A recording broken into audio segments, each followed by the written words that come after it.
Healthcare reform is a goal that has eluded us for decades.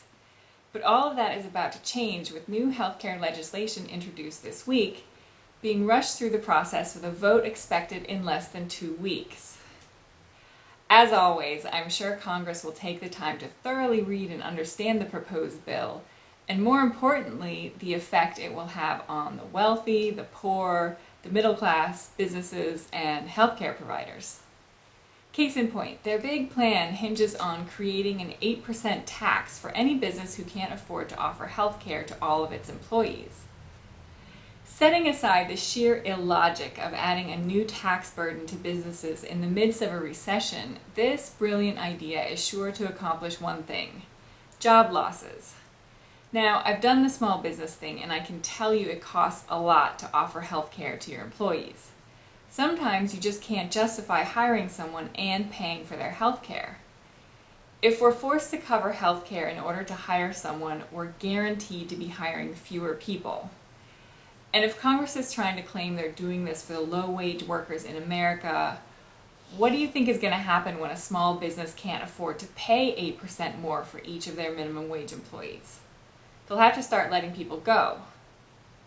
It just blows my mind that this is the best they can do.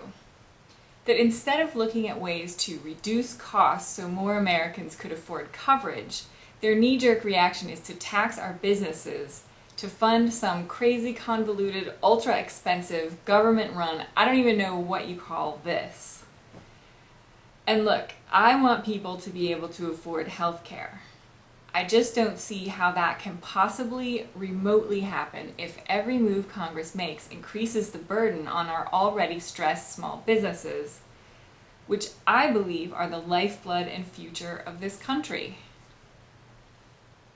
I found a tiny little stray kitten once and brought her home and ended up rushing her to the vet in the middle of the night because she wasn't doing so well. The vet knew right away what the problem was. She was so infested with fleas, worms, ear mites, you name it, that the poor little thing was having the life drained out of her, literally. So this story actually doesn't end well because she was just too weak by the time we found her.